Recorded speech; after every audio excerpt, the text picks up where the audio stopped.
I gotta tell you, this Target hack, if it wasn't enough to put you on edge when you're shopping, some brick and mortar stores have a way of tracking you now. Yes, some cutting edge technology is allowing them to get more invasive, finding and keeping more information about you than you've ever imagined. Yeah, I mean, we're talking about department stores like Home Depot and Nordstrom, Macy's, American Eagle Outfitters. They're just some of the many retailers right now who've used new technology to learn more about, your habits while you're while you're shopping in your store. So we can, forget cookies tracking you online. Retailers follow where you walk and shop on foot. So who do we call when we want to understand stuff like this? CNN analyst Brett Larson, host of Tech Bites, he's with us.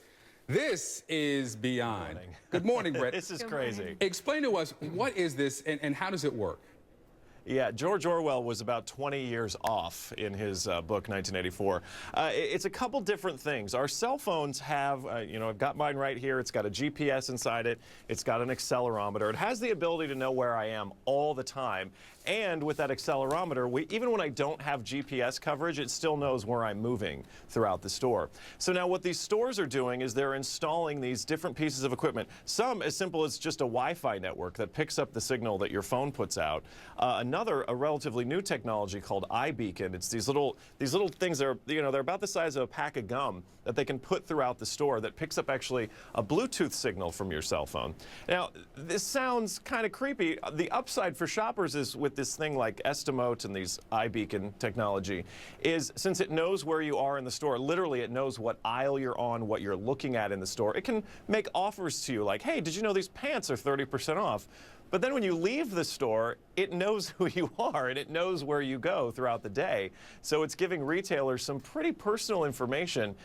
The companies that are doing this all claim it's not traceable back to you, like to your individual person, just to your demographic data, your age, your gender, things like that, the neighborhood that you live in. But it's giving them a really personal peek inside of our lives. Well, speaking of personal, I mean, I know that this could expand beyond the stores. We're talking about monitoring you at doctor's appointments and hospital visits. I mean, what's the point there?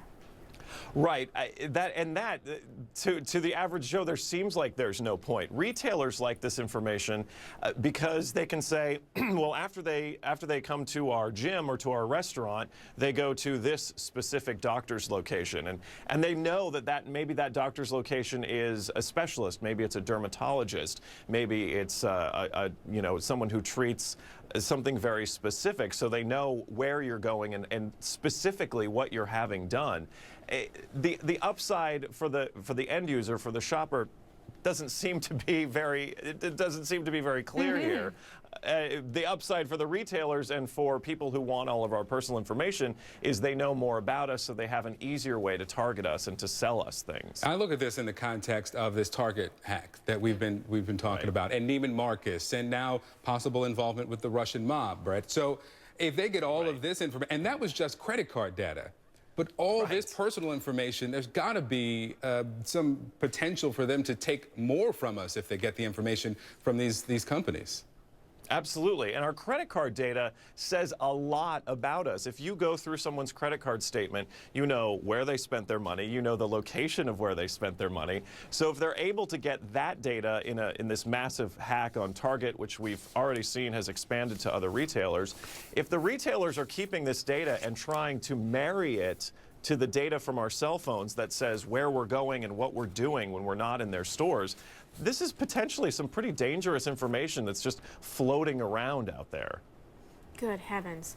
All right, one last quick question. We only have a couple of seconds, but what can we do? I mean, short of leaving our phone at home, which nobody wants to do. What's the point of that? Nobody wants to do. A couple things you can do. I mean, you can turn off the Wi-Fi on your phone. That's the fastest, easiest way. You can shut off the Bluetooth when you walk into these establishments. You can not activate these apps, these ShopKick apps, and when you need to opt in on something, you need to read those terms of service a little carefully. And also in iOS 7, Apple's done a pretty good job about making it capable so that you can shut off these trackable, these geolocation services. All right, Brett Larson, CNN analyst. We appreciate you so much. Great perspective. Thank you. Oh, thank you. Thanks, guys.